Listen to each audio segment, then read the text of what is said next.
शुरू करें। सबसे पहला सवाल, कैसे हैं आप लोग? पेपर कैसे हुए और कौन कौन से दिए थे? कौन से पेपर दिए थे?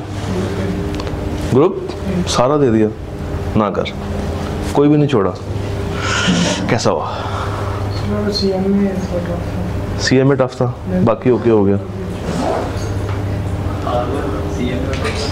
R1 CMA और टैक्स दे दिया। और टैक्स कैसा हुआ? और CMA कैसा हुआ? CMA आप में से कितनों ने दिया? माशाल्लाह। और कितनों का अच्छा हुआ? घटिया। वो जो बच्चे फेसबुक पे आके शोर मचा रहे थे CMA के पेपर को लेके, लुट गए, बर्बाद हो गए, मर गए, खप गए, उनमें आप लोग भी थे? पेपर मुश्किल तो था, वो नो डाउट था, मगर क्या उसमें 50 नंबर थे पास होने वाले? थे ना, चाहे जहां भी थे, बस ठीक है, वही हम लोगों ने हासिल करना था। तो अभी आप लोग कौन से पेपर उठा रहे हैं? तीन कौन से? BIA और ये ऑडिट, BIA, ऑडिट और कॉर्पोरेट रिपोर्टिंग। और ये आखिरी अटेम्प्ट होगी आपकी भी इंशाल्लाह। MA तो है ही नहीं। BIA और ऑडिट, ये भी आखिरी अटेम्प्ट होगी आपकी। आप में से कोई ऐसा बच्चा जिसने ऑडिट पिक किया और अभी तक वो R2 को या CR को ना पढ़ सका हो, ना पढ़ रहा हो? पढ़ रहे हो ना, पढ़ तो रहे हो ना आप भी? साथ साथ पढ़े? और CR कहाँ गया? क्यों?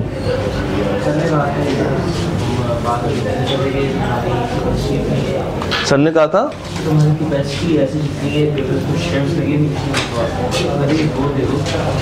किसने कहा था? आपने R1 तो पढ़ी हुई है, थोड़ा सा मुश्किल होगा R2 के बिना ऑडिट, मगर कोशिश करेंगे कि वो मुश्किल ना ही लगे आपको भी। क्या R2? असल में R2 के कुछ स्टैंडर्ड्स ऐसे हैं जो कि ICAP का एग्जामिनर टेस्ट करता है ऑडिट के अंदर। जैसे R1 में आपने पढ़ा होगा I16, तो यहाँ पे I38 है, इंटेंजिबल्स। अब गया ना R1 में। अब वो बच्चा जिसने R1 में भी नहीं पढ़ा और R2 में भी नहीं पढ़ रहा, तो उसके लिए तो परेशानी ही परेशानी होगी। इसी तरह लीज का स्टैंडर्ड है। इम्पेयरमेंट आपने R1 में देख ली होगी, ठीक है। डेफिनेटेक्स नहीं देखा, वो R2 में टेस्टेबल है। तो कुछ ऐसे 3-4 स्टैंडर्ड्स हैं जो कि परेशानी क्रिएट कर सकते हैं, मगर हम कोशिश करेंगे कि आपको वो परेशानी भी ना आए। पेपर कैसे में? सही हो गए या सही हो गया? सही हो गया। फिर बैठ जाओ। अच्छा, ऑडिट के बारे में आप लोग क्या जानते हैं? कल आप लोगों ने क्या सीखा ऑडिट के बारे में? स्कीम सीख ली, पूरी स्कीम सीख ली। क्या सीखा कल? क्या सीखा कल? सर ये सीखा सर वेटेज देखी। वेटेज देखी? देखने कुछ और आए थे, देख आपने वेटेज ली। क्या सीखा? सर वैसे अभी हमने ना कि R2 और सीधा स्टार्ट किया है, तो इसके साथ कोई मसला तो नहीं होगा? नहीं, ये बड़ा आइडियल कॉम्बिनेशन है, R2 और ऑडिट इकट्ठा। चौथा भी है, कोई बात नहीं, हो जाएगा। ये 4 नहीं है, बेसिकली 3.5 है। वो तो 50 नंबर का बेचारा पेपर है। क्या सीखा कल ऑडिट में? जितनी बातें कल सीखी उसमें से कोई सी 3 अच्छी बातें बता दो।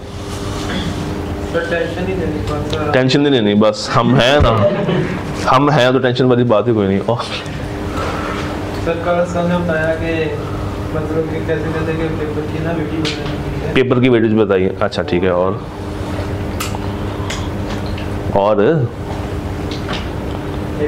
अच्छा, प्रोसेसिंग टेक्स्ट।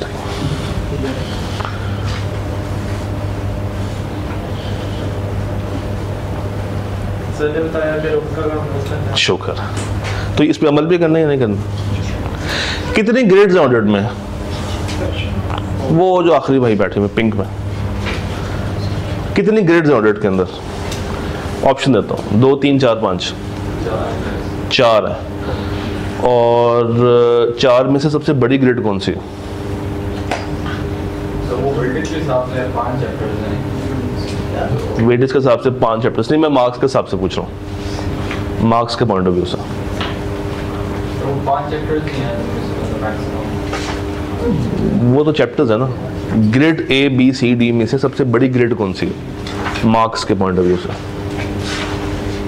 नहीं, कोई बात नहीं। आप में से किसी को आइडिया हो? सी में चैप्टर्स भी ज़्यादा है और मार्क्स भी ज़्यादा। तो शुरू किससे करें? A से करें, B से करें, C से करें कि D से करें? A से करें। ग्रेड A का नाम क्या है? ग्रेड A का नाम किसी को ज़हन में हो? किसी को ज़हन में हो? नहीं, कोई बात नहीं। चलिए ये बता दें, ग्रेड A में चैप्टर्स कौन से थे? 1, 13, 2 भी था, और कोई था? और कोई था? फिर लड़का मैंने क्या देखा? कहाँ देखा? हाँ, SPA में देखा। मैंने कब देखा? मैंने के बाहर देखा। हाँ जी, 3 चैप्टर्स बता दें, पहला, दूसरा और 13वां। ऑडिट के साथ इश्यूज क्या क्या है? पढ़ेंगे तो पता लगेगा। कल क्या पढ़ा? कल आए थे? अच्छा सर, लोग इसको लॉ के पेपर ट्रीट करते हैं कि लॉ में लोग इसको लॉ की तरह हल्का ट्रीट करना शुरू कर देते हैं। ठीक है, गुड। उसको उसकी ड्यू इज्जत नहीं देते जिस तरह थ्योरी को देनी चाहिए। लोग इस पेपर को इतना लाइट ले लेते हैं कि बेचारा परेशान ही पेपर रहता है। हाँ जी, यस सर। तीसरा कोई इशू ऑडिट के साथ? राइटिंग इश्यूज आते हैं बच्चों को। राइटिंग प्रॉब्लम्स आते हैं बच्चों को। ठीक है सर, आता हूँ। थ्योरी ज़्यादा होती है और हमें मेडिकल की आदत होती है। थ्योरी ज़्यादा होती है और हम ज़रा न्यूमेरिकल के ऊपर अपना हाथ साफ ज़्यादा कर रहे होते हैं। ठीक है, हाँ जी, आप तो एक्सपीरियंस्ड। हाँ, ये ऑडिट का इशू है। ऑडिट का इशू बताएं। अच्छा, आप में से कोई और अगर पॉइंट ऐड करना चाहे? वो हो गया कवर। इसके जो टोटल इश्यूज है ना, सबसे पहले बच्चों की कंसेप्ट नहीं क्लियर होती है। ठीक है, कंसेप्ट क्लियर होते हैं तो उसे रिटेन नहीं करते। ठीक है, रिटेन कर लें तो फिर आगे राइटिंग इश्यूज आती हैं। ठीक है, एग्जामिनर के जो पॉइंट ऑफ व्यू एग्जामिनर की रिक्वायरमेंट होती है वो नहीं समझ पाते। ठीक है। ये मेन मसला है। सरताज आप पहले कहाँ थे? इतनी अच्छी बातें बता दी आपने, अभी मेरा टाइम ज़ाया कराया पूरी क्लास में। 6 पॉइंट सारे का जो Good. वो है। बड़े अच्छे पॉइंट्स हैं। सबसे बड़ा प्रॉब्लम इस पेपर के साथ यही है कि आप कंसेप्चुअली वीक हो सकते हैं। खुदा ना खास्ता कॉन्सेप्ट मिल भी गया, अगली परेशानी रिटेन नहीं रहता। रिटेन भी हो गया, अगली परेशानी लिखा नहीं जाता। लिख भी लिया, अगली परेशानी चेक किसको कराएं? चेक हो भी गया, अगली परेशानी इसको रिवाइज करना। तो ये 5-6 चीज़ें हैं जो आपने जहन में रखनी है इस पेपर के लिए। एक फॉर्मूला, कोई भी पेपर हो, रोज़ का काम रोज़, वो चाहे 10 मिनट में हो जाए, चाहे आधे घंटे में हो जाए, चाहे 2 घंटे में हो, डिले मत डालें। डिले मत डालें। अच्छा, आप लोग अगर कोई सवाल पूछना चाहें रिगार्डिंग ऑडिट, कोई कंफ्यूजन आपके माइंड में हो तो बताएं। ऑडिट की बुक क्या हम आईकैप की बुक से पढ़ सकते हैं? Good question. आईकैप की अगर आपने बुक देखी हो, देखी वैसे बुक उनकी, आईकैप की बुक चाहे ऑडिट की हो, चाहे लॉ की हो, चाहे किसी भी पेपर की हो ना, उसमें एक कंफ्यूजन जो अक्सर बच्चों को आती है वो ये कि सर पढ़ तो लिया, अब याद क्या करना? पढ़ लिया, अब इसमें से याद क्या करें? मसला ये होता है कि आईकैप की बुक में ना एक कॉन्सेप्ट चल रहा है, वो भी सेंटर में होगा तो साथ ही क्वेश्चन आ जाता या कोई ना कोई एग्जांपल आ जाएगी। तो इसी के लिए आपको नोट्स मिले होंगे, तो आसान करके नोट्स दिए हुए हैं। तो अगर आपने उसको रीड करना, आप रीड शौक से करें, मगर उसको याद करने वाली टूल ना बनाएं। याद आप इससे कर लें, रीड शौक से कर लें। अगर नींद ना आ रही हो किताब खोल के बैठ जाएं, अच्छी नींद आ जाती है। इवन आप उसको रख के सो भी सकते हैं उसके ऊपर साथ। हाँ जी, कोई और प्रॉब्लम रिगार्डिंग दिस पेपर? कोई आपका कोई जनरल सवाल हो? Any confusion, any doubts? कोई तो सवाल होगा, कोई सवाल नहीं? कहते हैं कि इधर हाँ हाँ कहते हैं पेपर बहुत अच्छा किया लेकिन नंबर 4 से आए। हाँ, असल में बच्चों को लगता है कि पेपर बड़ा अच्छा किया था उन्होंने और नंबर 4 आए हैं। ये हुआ था आज से कोई 1 साल पहले की बात है। नंबर बच्चों के वाकई में बहुत कम आए थे और कुछ बच्चे ऐसे भी थे हमारे जो हम एक्सपेक्ट करते थे कि वो पास होंगे, वो पास नहीं हुए थे। तो कोई बात नहीं, प्रोफेशनल स्टडीज़ के अंदर ऐसा हो जाता है अक्सर। बहुत अच्छा पेपर किया हुआ भी फेल हो जाता है, बहुत गंदा पेपर किया हुआ भी पास हो जाता है। मेरे साथ एक्सपीरियंस हुआ। C5 5 दिया था, बहुत गंदा हुआ था, पास हो गया था। C5 3 दिया था, बहुत अच्छा हुआ था, 48 पे फेल हो गया था। तो ये होता है, इस पे आपने टेंशन नहीं लेनी, बस आपने अपने एंड का काम करना है। क्या? रोज़ का काम रोज़ करना। और कोई सवाल, कोई और क्वेश्चन? आपका फर्स्ट डे, सेकंड डे? आपका फर्स्ट डे था। कोई सवाल? कोई सवाल सेकंड डे? डन? पक्की बात? ठीक हो गया। ले सर, हम आपको दावत कलाम देते हैं। तालियां।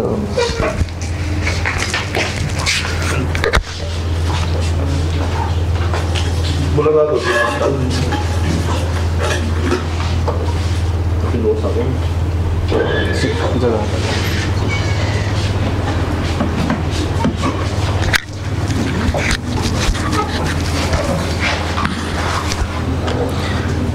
अस्सलाम वालेकुम जनाब। आज आप लोगों को बहुत ज़्यादा लंबी चौड़ी बातों का मौका नहीं मिला, क्योंकि पिछले दिन कुछ पढ़ा ही नहीं था। जब कुछ पढ़ा हुआ होता है तो फिर उसकी भी बातें होती हैं, तो जब आप नहीं पढ़ के आए होते तो और ज़्यादा सेशन तवील हो जाता है। तो बस डेली के डेली जब आप पढ़ के आते रहेंगे इंशाल्लाह ताला तो जो है वो एक अच्छा रिकैप भी रहेगा। कल की बातें याद हैं आपको? पीछे थोड़ा डिस्कशन भी हो गई, डिफ़िकल्टीज़, इश्यूज़ और बाकी एंड पे आप लोगों के सवाल ही ख़त्म हो गए थे, तो फिर मजबूरन जो है ना आना पड़ा। तो फिर शुरू कर दें पढ़ाई? तैयार? ठीक है जी। क्या है ऑडिट? क्यों है ऑडिट? क्यों चाहिए हमें ऑडिट? ऑडिट किसे कहते हैं? कुछ तो रफ आइडिया होगा। इमरान खान कहता है इलेक्शन कमीशन को ऑडिट करवाया जाए। फाइनेंशियल स्टेटमेंट्स को दोबारा रीचेक करवाना, फाइनेंशियल स्टेटमेंट्स को रीचेक करवाना, इन्होंने कहा ठीक है ये ऑडिट है। और कोई तो क्या इलेक्शन कमीशन का भी फाइनेंशियल स्टेटमेंट्स चेक होती हैं? तो इसका मतलब है ऑडिट तो फिर शायद ज़रा ज़्यादा बड़ा वर्ड है। जांच पड़ताल, चेकिंग करना।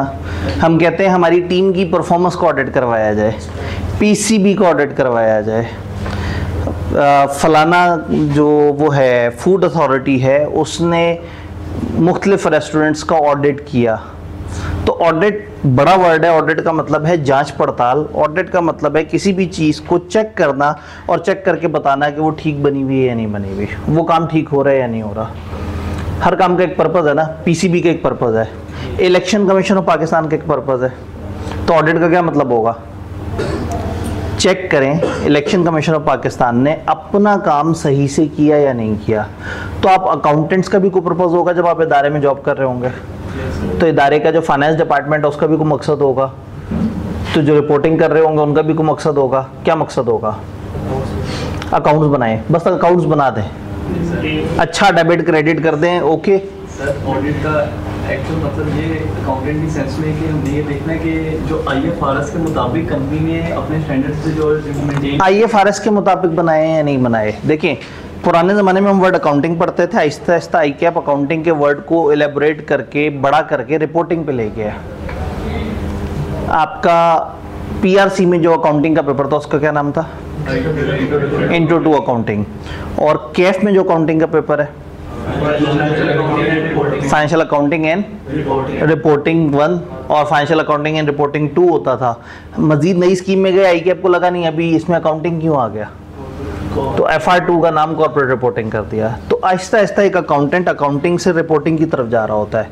ये अकाउंटिंग और रिपोर्टिंग में क्या फ़र्क होता है? अकाउंटिंग जो है वो अकाउंटेंट कर रहा होता है, रिपोर्टिंग होता है बाहर वाले बंदे को दिखाने के लिए। ठीक है, इन्होंने कहा अकाउंटिंग अकाउंटेंट कर रहा होता, मुझे लग रहा था कहने वाले हैं कि और रिपोर्टिंग रिपोर्टेंट करता है। तो बिल्कुल अकाउंटेंट अकाउंटिंग करता है। अकाउंटिंग इज बैक डोर, पीछे बंद कमरे में डेबिट क्रेडिट की एंट्रियां कर रहा है। रिपोर्टिंग इज आप दुनिया को रिपोर्ट दे रहे हैं, आप अपने फाइनेंशियल्स दे रहे हैं, दुनिया के सामने प्रेजेंट कर रहे हैं कि ये हमारे इस दफ़ा के फाइनेंशियल्स हैं, इस दफ़ा हमारे ये रेवेन्यू थे, इस दफ़ा हमारे ये खर्चे थे, और इस तरह से करके। तो टेक्निकली ऑडिटर ने उनको चेक करना है। तो इसका मतलब है कि ये वर्ड ऑडिट काफ़ी ग्लोबल सा वर्ड है। ऑडिट जो है वो कब शुरू हुआ था? हमारी किताब कहती है कि मेडिवल्स टाइम में शुरू हुआ था, फिरौन के ज़माने में शुरू हुआ था। वो कहते हैं फिरौनों की जो है ना वो लंबी चौड़ी जायदादें होती थी, उस पर वो लोगों को काम करने के लिए भेजते थे, और वहाँ से जो ज़मीनों से चीज़ें अखज़ होती थी वो फिर फिरौन अपने पास रखते थे या उसको लोगों को बेचते थे या व्हाट्सएवर। तो फिरौनों ने अपने नुमाइंदा खसूसी के तौर पे ऑडिटर्स को हायर किया, कुछ लोगों को हायर किया और उनको कहा कि ये जो ये ज़मीन पे काम कर रहे हैं, मुझे इन पे भरोसा नहीं है, जाओ जाके देखो कि इनका काम कैसा है, और ये जो मुझे वापस कर रहे हैं वो सही कर रहे हैं या आप बेईमानी कर रहे हैं। तो हमारी किताब ने तो जो है ना हमें बिल्कुल फिरौन का मतलब राइट हैंड बना दिया। लेकिन हम जिस मज़हब को मानते हैं वो मज़हब तो हमें पता नहीं कब से ऑडिट के बारे में बता रहा है। हर इंसान को ऑडिट हो रहा है, हर इंसान की अकाउंटिंग हो रही है, और एंड पे एक ऑडिट भी होगा। वीडियो फिल्म भी चलेंगी, आवाज़ें भी सुनाई जाएंगी, सारे मंजर कशी होगी, जो जो उसने किया वो सामने लेके आया जाएगा। और जो अकाउंटेंट है ये हमारे साथ बैठे हुए हैं कंधों पे, एक बुरी वाली चीज़ें रिकॉर्ड कर रहा है, बहुत मसरूफ़ रहता है, एक अच्छी चीज़ें रिकॉर्ड कर रहा है, सुकून से चिल, दिन में कोई 2-3 दफ़ा उसको काम करना पड़ता है, बाकी रिलैक्स रहता है। तो वो ये अकाउंटिंग की तो हो रही है, और फिर इसकी रिपोर्टिंग होगी। अब अल्लाह का निज़ाम ऐसा है कि उसमें ऑडिट ऑटोमेटिकली सेल्फ पे है, वरना अगर कुछ लोगों को कहा होता कि तुमने इंसानों की डीड रिकॉर्ड करनी है तो वो लोग बेईमानी तो कर सकते थे, पैसे खा के मुकर सकते थे। तो इसका मतलब है कि ऑडिट थोड़ा सा ज़रूरी हो जाता है जब इंसानों ने कोई काम करना है। ISO क्या है? International standard organisation. ये दुनिया भर के मुख्तलिफ चीज़ों के स्टैंडर्ड्स देते हैं कि AC की ये क्वालिटी होनी चाहिए, फलाना के अंदर ये चीज़ इतनी होनी चाहिए, फलाना मशीन है उस मशीन के अंदर ये वाला कॉपर इतना होना चाहिए, फलाना इतना होना चाहिए। वो स्टैंडर्ड्स बनाते हैं, और उसके बाद आपने सुना होगा, देखा होगा, ISO सर्टिफाइड ठप्पा लगा होता है। इसका क्या मतलब है? ISO ने ठप्पा लगा के तस्दीक कर दी, कह दिया कि ये वाली चीज़ मेरे बताए हुए स्टैंडर्ड्स के मुताबिक बनी हुई है। तो क्या ISO वाले हर कंपनी की फैक्ट्री में घुसे हुए होते हो? तो वो ठप्पा कब लगाते होंगे? जब वो एक ऑडिटर को भेजते होंगे, उसको अपना फ्रेमवर्क देते होंगे। फ्रेमवर्क क्या होता है? रूल्स रेगुलेशन के निज़ाम। वो अपना एक फ्रेमवर्क देके भेजते होंगे कि भाई ये ISO का ये स्टैंडर्ड है, ये 10 चीज़ें इस तरह की होनी चाहिए। तो उनको ऑडिटर को कागज़ लेके आता होगा, फैक्ट्री में सारी चीज़ें चेक करके, और उनको रिपोर्ट दे देता होगा कि हाँ भाई ये लोग बिल्कुल सही काम कर रहे हैं। तो फिर ISO उसके ऊपर ठप्पा लगा देता होगा। तो दुनिया के बेतहाशा प्रोफेशंस में, दुनिया के बेतहाशा इदारों में ऑडिट हर वक्त हो रहा है। तो जब हमें लगता है कि इलेक्शन कमीशन ने सही काम नहीं किया, हम कहते हैं उसका भी ऑडिट होना चाहिए। इलेक्शन कमीशन के रूल्स होने चाहिए, उन रूल्स के मुताबिक चेक किया जाए कि उसने अपना काम सही किया या नहीं किया। तो इसी तरह से क्लास अगर सही हो रही है नहीं हो रही, इसका भी ऑडिट होना चाहिए। क्लास शुरू होने से पहले यहाँ पे AC प्रॉपर है, चीज़ें हैं, सेटअप वगैरह सारा सही से काम कर रहा है, इसका भी ऑडिट होना चाहिए। तो ऑडिट काफ़ी बड़ा वर्ड है, और ये जनरल कॉमन सेंस में ये वर्ड बहुत यूज़ होता है। तो सबसे पहले हम ऑडिट समझेंगे, फिर हम नेगेट करेंगे कि जो हमने समझा वो ऑडिट नहीं होता। ये जो भी हमने जितनी भी बातें की हैं, उर्फ़ आम में, आम आदमी की ज़िंदगी में इसको ऑडिट कहते हैं। जब हम अपने ऑडिट के सिलेबस में आते हैं, जब हम अपने प्रोफेशनल स्टैंडर्ड्स में आते हैं, तो वो कहते हैं भाई ऑडिट एक ख़ास तरह की ही चीज़ को कहते हैं, बाकियों को नहीं कहते। वो ख़ास तरह की चीज़ क्या है? जब फाइनेंशियल स्टेटमेंट्स को उसके स्टैंडर्ड्स के मुताबिक परख के एक बंदा एक ऑडिट रिपोर्ट देगा, तो बस वही ऑडिट है। तो अच्छा, जो एसीओ को चेक करने आएगा, जो मशीनरी को चेक करेगा, उन्होंने कहा वो अश्योरेंस देगा। पेपर का नाम क्या है? Audit and assurance essentials. पहले इस पेपर का नाम था ऑडिट एंड अश्योरेंस। तो मैं पहले दिन क्लास में मजाक में कहता था कि इस पेपर का नाम होना चाहिए ऑडिट और थोड़ी सी एश्योरेंस, क्योंकि 2 सफ़े की एश्योरेंस थी और पूरी किताब ऑडिट के ऊपर थी। और नाम रखा हुआ था ऑडिट एंड एश्योरेंस, जैसा आधा ऑडिट हो आधा एश्योरेंस। तो आईकेएप इस बात को दिल पे ले गया, तो उन्होंने पेपर का नाम रख दिया ऑडिट एंड एश्योरेंस एसेंशियल्स, कि ऑडिट पूरा और एश्योरेंस के सिर्फ एसेंशियल्स। लेकिन थोड़ा माइंड भी कर गए कि 2 सफ़ों का ताना दे दिया गया, तो उन्होंने एश्योरेंस पे एक चैप्टर बना दिया पूरा। तो शायद मैं कसूरवार हूँ इस चीज़ का। तो किताब के एंड पे एश्योरेंस का चैप्टर है। तो एश्योरेंस बड़ा वर्ड है जिसको आम दुनिया ऑडिट बोलती है, हम लोग, हम अकाउंटेंट्स, हम ऑडिटर्स उसको एश्योरेंस बोलते हैं। और जब financial statement, pure financial statements का जब ऑडिट हो रहा होता है तो उसको हम ऑडिट बोलते हैं। तो याद रहेगा। मेरा सवाल वही है जहां से कहानी शुरू हुई थी, क्यों ऑडिट की जरूरत पड़ती है? कंपनी को अपने फाइनेंशियल स्टेटमेंट्स के ऑडिट की क्यों जरूरत पड़ती है? हाँ जी जी, ताकि वो अच्छे तरीके से परफॉर्म कर सके। ठीक है, और कोई? मैनेजमेंट को पता लग जाए कि वो सही काम कर रहे हैं, शेयर होल्डर्स को थोड़ा सा हौसला हो जाए। देखें, ये जो बड़े इदारे हैं इसमें ओनर तो बैठा हुआ भी नहीं है इदारे में। ओनर कहाँ होता है? ये बड़े सेटअप क्या होते हैं? सोल ट्रेडर, पार्टनरशिप, कंपनी के ओनर्स कहाँ होते हैं? कौन होते हैं? Share holders. और शेयर होल्डर्स कंपनी में बैठ के कंपनी चला रहे होते हैं, घरों में बैठे होते हैं। कंपनी में कोई नुमाइंदे भेजे हुए होते हैं उन्होंने, वो डायरेक्टर्स होते हैं। और क्या डायरेक्टर्स अकाउंटिंग कर रहे होते हैं? नहीं, उनके नीचे एक मैनेजमेंट की टीम होती है, वो सारा काम कर रहे होते हैं। तो घर बैठे शेयर होल्डर्स को ये नहीं पता कि उनकी कंपनी कैसी चल रही है। एक छोटी सी एग्जांपल लेते हैं। एक बच्चा जो है वो जब बड़ा हुआ और वो एक रीजनेबल एज को पहुंचा, फॉर एग्जांपल 24-25 साल का हुआ, तो उसको अपने फादर का एक सेटअप मिल गया। फादर का बिजनेस, चलता चलाता बिजनेस उसके हवाले हो गया। फादर ने कहा भी तुमने चलाना है, मैंने नहीं देखना। और वो चले गए जनाब कनाडा चले गए, और वहाँ जाके उन्होंने एक बिजनेस स्टैब्लिश किया हुआ था। उन्होंने कहा बेटा ये पाकिस्तान का सारा बिजनेस है, तुमने संभालना है, मेरे से नहीं पूछना, बस तुमने संभालना है। जब बच्चे को बिजनेस मिला तो पता ये लगा कि उसमें 500 ब्रांचेज हैं। फर्स्ट करें बाटा टाइप की कंपनी हो कोई, तो उसकी 500 ब्रांचेस और बहुत सारे जोन्स बने हुए हैं, और फिर एक हेड ऑफिस भी है। तो उसने सोचा कि मैं चेक एंड बैलेंस रखूंगा कि मेरे इदारे वाले सही काम कर रहे हैं या नहीं कर रहे। ये जो ओनर है ये 500 ब्रांचेस में डेली जा सकता है? नहीं जा सकता। ये अगर हर दिन एक ब्रांच भी विजिट कर ले तो भी साल छोटा है और ब्रांचेस ज़्यादा है। 365 दिन साल में और ब्रांचेस 500, और जब तक इसने विजिट करनी तब तक कोई 30-40 ब्रांचेस और भी खुल गई होनी है। तो ये सारी ब्रांचेस पे विजिट नहीं कर सकता। तो फिर ब्रांचेस कैसे चलती हैं अगर ओनर ही नहीं है वहाँ? 500 ब्रांचेस कैसे चल रही होंगी? ओनर तो है ही नहीं वहाँ पे। डायरेक्टर्स भी हर तरफ नहीं जाके बैठ सकते। तो फिर हर ब्रांच के ऊपर एक मैनेजर बैठा होगा, वो अपनी ब्रांच के सारे काम करवाने का जिम्मेदार होगा।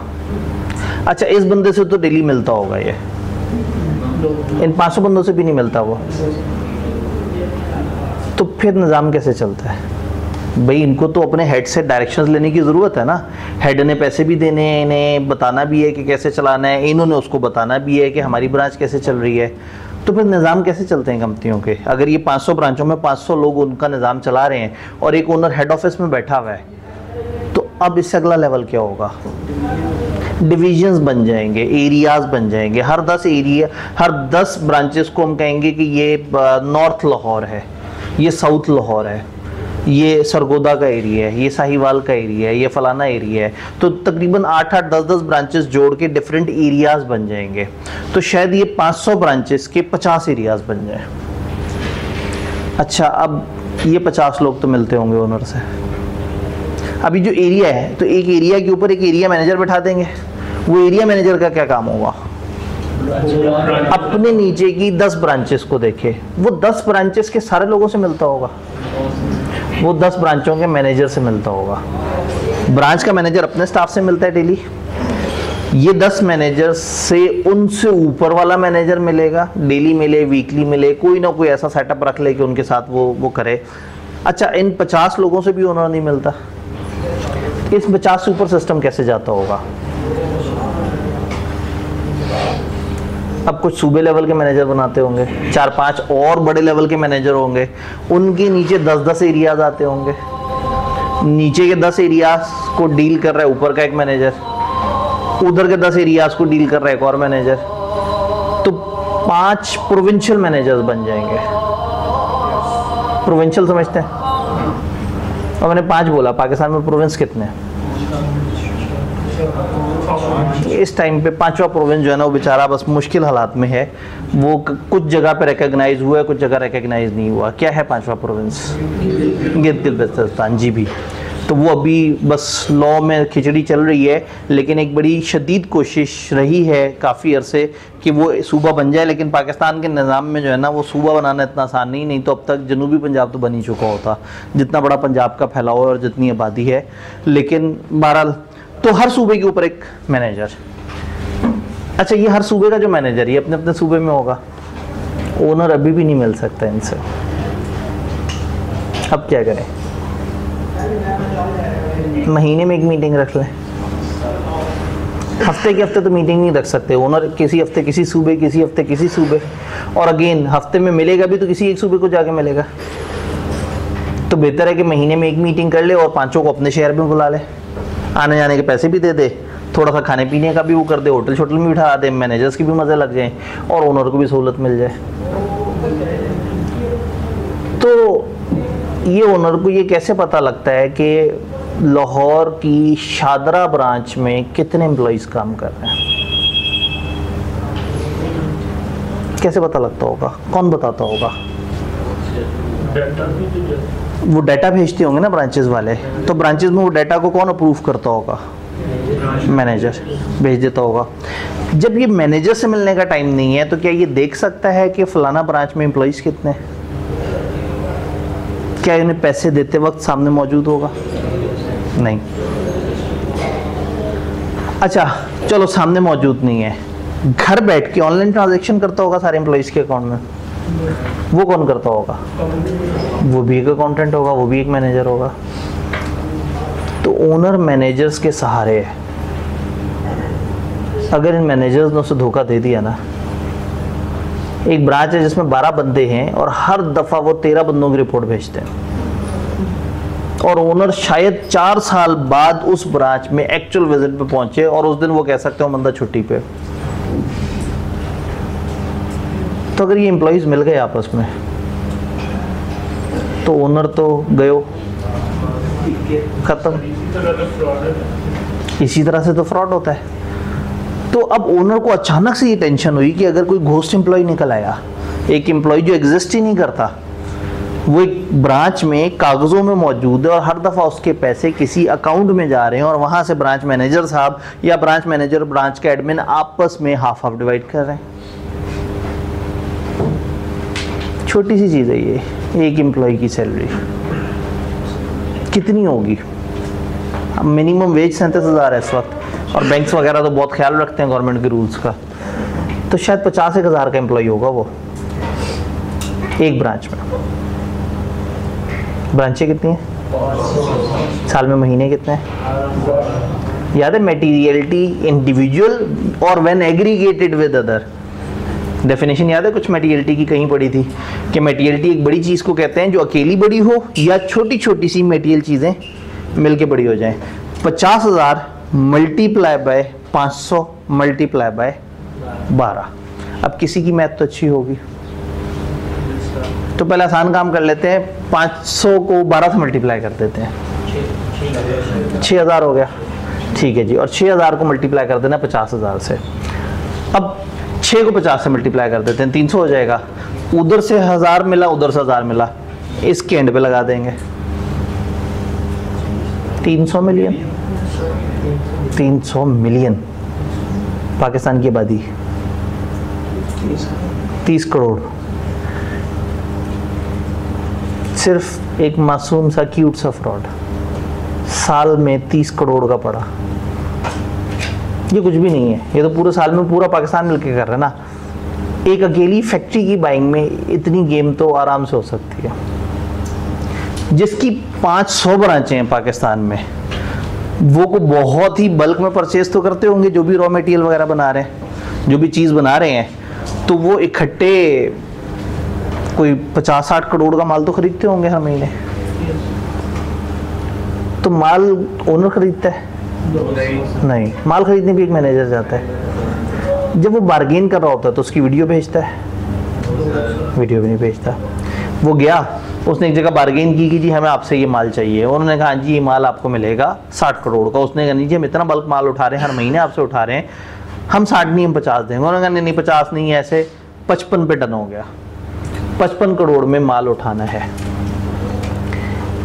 इसने कहा मैनेजर ने कि जी आप दुनिया को जो रसीद बना के देते हैं तो मुझे तो आपने स्पेशल डिस्काउंट दिया, बाकियों को पूरी वैल्यू चार्ज करते हैं। उन्होंने कहा, मैंने कहा फिर रसीद मुझे भी पूरी बना दीजिएगा।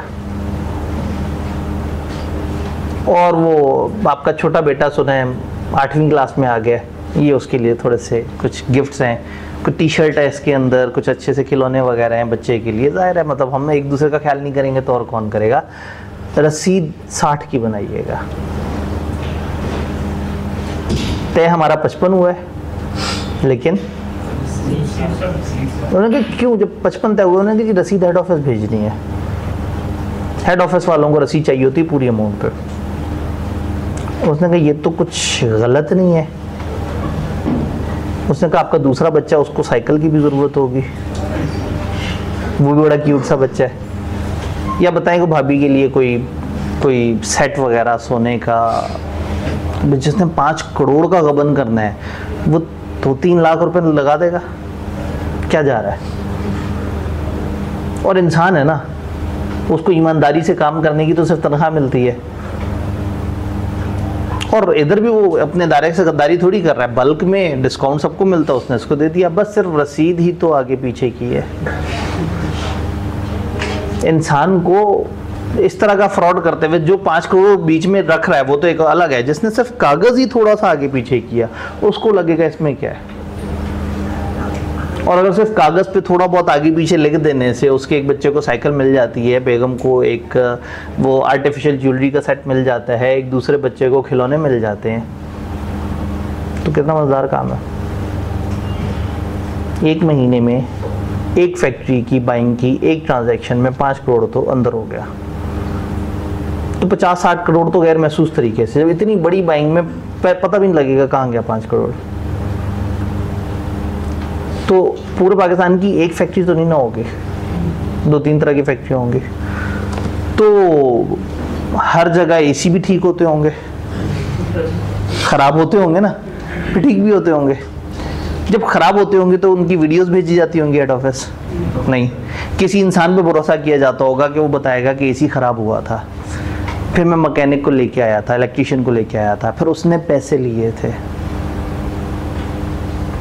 तो रिपेयर एंड मेंटेनेंस, सफ़ेदियाँ, सफाइयाँ, छोटे मोटे LDA के ड्यूज़, कुछ और मसलों मसाइल, कस्टमर्स आए थे उनको एंटरटेनमेंट देनी थी, कंपनी के काम से ट्रिप करने थे, महीने में 40 क्लाइंट्स को विजिट किया था, उन्हें जाके महंगा खाना खिलाया था, चाहे डेली बीवी को खिलाता हो अपनी, ठीक है।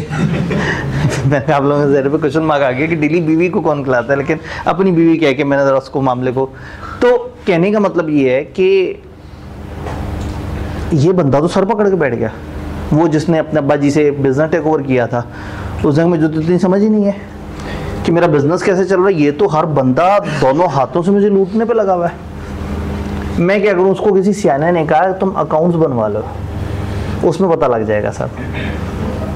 उसने अपने से नीचे जो चीफ एग्जीक्यूटिव था उसे कहा भाई अकाउंट्स बनवाने हैं। उसने नीचे के 5 प्रोविंशियल मैनेजर्स को कहा भाईजान अब ओनर सख्त आ गया, अकाउंट्स बनेंगे। नीचे के जो मैनेजर्स थे उन्होंने जोनल मैनेजर्स को कहा अकाउंट्स बनेंगे। अकाउंट्स जोनल मैनेजर ने ब्रांच मैनेजर से कहा अकाउंट्स बनेंगे। ब्रांच मैनेजर ने अपने स्टाफ से कहा भाईजान बहुत हो गया, अब अकाउंट्स बनेंगे। उन्होंने कहा मसला ही कोई नहीं। उन्होंने अकाउंट बना के से दिए, इन्होंने अकाउंट बना के उन्हें दिए, उन्होंने अकाउंट बना के उन्हें दिए। जो सबसे नीचे वालों ने बनाए वो 500 बहुत ज़्यादा अकाउंट्स थे। फिर जब एरिया लेवल पे गए तो 10 एरियाज़ के इकट्ठे अकाउंट्स बने। जब प्रोविंस लेवल पर गए तो पूरे प्रोविंस के इकट्ठे अकाउंट्स बने। और जब चीफ एग्जीक्यूटिव के पास आए और उसने उसके ऊपर फाइन ट्यूनिंग की और आपके अकाउंटिंग स्टैंडर्ड लगाए, तो ओनर को उसने 2 कागज़ के पलड़े पकड़ाए। एक पे लिखा था स्टेटमेंट ऑफ फाइनेंशियल पोजीशन, एक पे लिखा था statement of comprehensive income. Owner चूंकि अमीर बाप का बच्चा था तो ज़्यादा पढ़ा लिखा तो था नहीं। दोनों कागज़ देखे और मैनेजमेंट को देखे, देखा ये क्या है, ये अजीब सी चीज़ें क्या है। उन्होंने कहा ये अकाउंट्स ऐसे बनते हैं आजकल। उसने कहा मेरा ख्याल था कि अकाउंट्स में लिखा होता होगा कि इतना रेवेन्यू है, इतनी कॉस्ट और इतना प्रॉफिट। उन्होंने कहा यही लिखा है, बस अजीब तरीके से लिखा है। तो मेरा ख्याल था लिखा हुआ होगा एसेट इतने अरब के, तो ये तुमने पता नहीं क्या 2 साल का एक पूरा स्केड्यूल सा बना दिया, पता नहीं इसमें क्या हो रहा है। तो ये जो ओनर के सामने अकाउंट्स आए हैं, ओनर को कहा जा रहा है कि इस पर भरोसा करो। बनाए मैनेजमेंट ने, वही मैनेजमेंट जिस पे डाउट है। ओनर के जहन में अचानक से आया कि जब वो एफएससी में था, एफएससी के बाद पढ़ाई से भाग गया था ये, तो इसकी क्लास में एक जोशीला सा नौजवान होता था, लाइक था, मेहनती था, जिंदगी से प्यार नहीं था उसे। वो अक्सर कहता था मैं सीए में जाऊंगा, मैं चार्टर्ड अकाउंटेंट बनूंगा। तो इस वक्त उसको किसी ने कहा था कि ये अकाउंट्स की दुनिया का सबसे बड़ा जो है ना मुंशी होता है, ये है ना, ये खाते शाते वगैरह और ये वाली सारी दुनिया में ना ये सबसे चैंपियन आदमी है। तो उसने सोचा एफएससी के बाद आज मैं 25 साल का हूँ तो शायद उसका कुछ ना कुछ तो काम चल गया होगा, या सीए कर चुका हो शायद, या शायद सीएज में उठना बैठना हो उसका। अब अगर इसका दोस्त सीए कर चुका हुआ है, जिसकी चांसेस को बहुत ज़्यादा नहीं है, लेकिन मतलब इस वक्त हालात ज़रा पतले ही चल रहे हैं, उसने राब्ता किया अपने दोस्त से, वो सीए कर चुका था। उसने कहा यार मेरा ये मसला है, ये समस्या है, मेरा एक इदारा है, इदारे में 500 ब्रांचेज हैं और 500 ब्रांचेज में किसी बंदे पे मुझे भरोसा नहीं रहा। तुम मेरे बचपन के दोस्तों, तुम पे मुझे ज़्यादा भरोसा है, मुझे अपने एम्प्लॉइज़ पे भरोसा नहीं है। और तुम इस भरोसे की लाज रखो, तुम आओ और तुम आके मेरे इदारे का ऑडिट करो और ऑडिट करके मुझे बताओ कि क्या ये जो 2 कागज़ मुझे दिए हैं ये मेरे इदारे की सही से तर्जुमानी कर रहे हैं, क्या ये accounts true and fair view दे रहे हैं। पढ़े थे ये अल्फाज कभी कि चीज़ें ट्रू और फेयर होनी चाहिए। हमेशा वो थ्योरी जो आप इग्नोर कर देते हैं अकाउंटिंग में, तो वहाँ ट्रू और फेयर के ऊपर एक डिस्कशन होती है। तो क्या ये अकाउंट्स ट्रू एंड फेयर हैं? तुम ये अकाउंट्स चेक करो और चेक करके मुझे बताओ कि क्या ये मेरे इदारे को सही से बता रहे हैं। तो चार्टर्ड अकाउंटेंट ने कहा अच्छा फिर मेरी कुछ फरमाइशें हैं। तुमने अपनी मैनेजमेंट को कहना है कि ये जो बंदा आ रहा है ना, इसको ओनर्स जैसी पावर्स है, ये जो रिकॉर्ड देखना चाहिए देख सकता है, ये जिस बंदे से जो तफ्तीश करना चाहे कर सकता है। मतलब तुमने उन्हें कहना है कि बस मैं ही आ रहा हूँ, यानी कि तुमने अपना नुमाइंदा बना के मुझे भेजना है, तो फिर मुझे सुपर पावर्स दे के भेजना है। फिर मैं जाऊँ, मैं देखूँ, मैं कोई खाता देखूँ, मैं कितने साल पुरानी कोई इन्फॉर्मेशन निकालूँ, मैं किसी भी लेजर के एक्सेस हासिल कर लूँ, मैं सारा कुछ करूँगा और करने के बाद तुम्हें बताऊँगा कि जो तुम तक फाइनल रिजल्ट पहुँचा ये सही पहुँचा या नहीं पहुँचा। तो ओनर ने कहा कि यार वो मैं असल में ना बस एफएससी की बात पढ़ा नहीं, तो मुझे बहुत ज़्यादा नहीं पता। हमारी कंपनी में बहुत सारे तरह के मैटर होते हैं, टैक्स के भी बड़े सारे मामले होते हैं। उसने कहा ये भी मैंने पेपर पढ़ा हुआ है। उसने कहा बिजनेस के अंदर की भी बड़ी सारी स्ट्रेटजीज है, उसने कहा ये भी मैंने पढ़ा हुआ है। उसने कहा कैश के भी मामलात हैं, कैश फ्लो, उसने मैंने ये पेपर भी पढ़ा हुआ है। मैंने कहा जी वो हमारे पता नहीं कौन कौन से लॉ होते हैं, किस किस से डील करना होता है, पता नहीं कौन सा SCCP वगैरह होता है। उसने कहा ये भी मैंने पढ़ा हुआ है। तुम बिजनेस के बारे में बोलते जाओ, मैंने सब पढ़ा हुआ है। मेरे ICAP ने मुझे इतना चैंपियन बना दिया है कि मुझे बिजनेस की बड़ी ज़बरदस्त समझ है। तो अब chartered accountant is that solution for एक सादा बिजनेसमैन जो कि वन मैन शो है। टैक्स का भी पता है उसे, अकाउंट्स का भी पता है, ऑडिट का भी पता है, लॉस का भी पता है, बिजनेस कैसे काम करते हैं उसका भी पता है, छोटी छोटी सी और चीज़ें भी पता हैं, लोगों को असेस करना भी आता है, इन्वेस्टिगेशन की टेक्निक्स भी आती हैं, ऑडिट नाम का पेपर भी पढ़ा हुआ है। सोचें अकाउंट्स चेक करना ऑडिट है, तो फिर तो हमें अकाउंटिंग पढ़नी चाहिए ना। तो एक पूरा पेपर सिर्फ इसलिए पढ़ेंगे कि अकाउंटिंग चेक कैसे करनी है।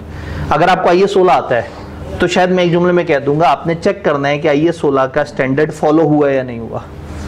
तो इतने से एक जुमले में पूरा पेपर तो नहीं है। तो अगर एक पूरा पेपर है तो ये कुछ तो सिखाएगा, ये कुछ तो बताएगा कि कैसी टीम होनी चाहिए, कितने लोग होने चाहिए, कैसे जाना चाहिए, कब जाके ऑडिट करना चाहिए, कौन से डॉक्यूमेंट्स देखने चाहिए, डॉक्यूमेंट्स मांगने किस तरह से हैं, लोगों पे भरोसा कैसे करना है, फ्रॉड हो रहा हो तो क्या करना है।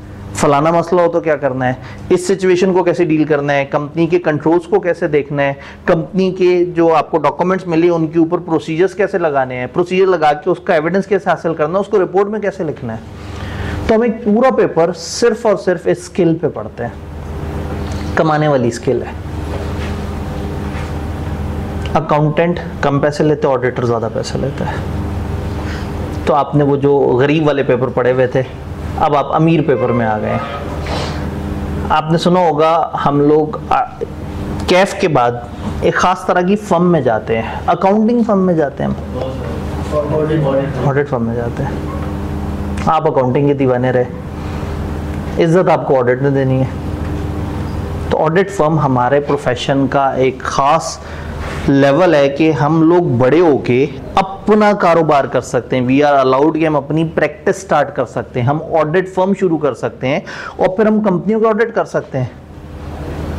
कंपनियों में शायद आपको याद हो कि हर पब्लिक कंपनी ने ऑडिट करवाना है और प्राइवेट कंपनी 1 मिलियन से भी ऊपर चली गई तो उसने ऑडिट करवाना है। यहां हम पढ़ेंगे कि वो ऑडिट करवाना भी ज़्यादातर चार्टर्ड अकाउंटेंट्स है। पाकिस्तान में एक महीने में 500 से 600 कंपनियां रजिस्टर होती हैं। हमारे मुल्क में बहुत बिजनेस है, फेसबुक पे नहीं नज़र आता, वहाँ पे मायूसी नज़र आती है, लेकिन मुल्क में बहुत बिजनेस है। 30 करोड़ इंसान जहाँ इकट्ठे हों वहाँ पे बड़ा कुछ हो रहा होता है। हर महीने 500-600 कंपनियां रजिस्टर हो रही हैं और इनमें से थोड़ी सी होती हैं जो ऑडिट के थ्रेशोल्ड से नीचे होती हैं। तो हर महीने पाकिस्तान में 300-400 क्लाइंट्स तो वजूद में आ जाते हैं ऑडिट फर्म्स के लिए। जब से पाकिस्तान बना तब से अभी तक टोटल जो एंड रिजल्ट आज की डेट में रजिस्टर्ड फर्म्स हैं वो 800 के करीब है। 800 के करीब फर्म्स ने हज़ारों कंपनियों के ऑडिट करने हैं। सिर्फ ऑडिट ही नहीं, उनके टैक्स के मसले भी देखने हैं, उनके सिस्टम्स के मसले भी देखने हैं, उनका ERP भी बना के देना है। तो हमारा वो प्रोफेशन जो हमें बिला वजह सोशल मीडिया भी जैसा बुरा लगना शुरू हो गया, उसने हमें कमाने के बहुत सारे एवेन्यूज़ दिए। हमें नहीं जॉब मिले या हमें जॉब हमारी पसंद की ना मिले या हमारा जॉब का इरादा ही ना और हमने अपना काम धंधा शुरू करना है, तो हम पहले दिन अपना सेटअप शुरू कर सकते हैं। और अब तो दुनिया में इतना काम है कि बाहर तो लेबर बहुत महंगी होती है, तो ऑडिटर्स और महंगे होते हैं, तो ये सर्विसेज भी महंगी होती हैं। एक चार्टर्ड अकाउंटेंट को सिर्फ एक लैपटॉप, एक इंटरनेट चाहिए और वो अपने घर बैठ के UK का काम कर रहा होगा, UAE का काम कर रहा होगा।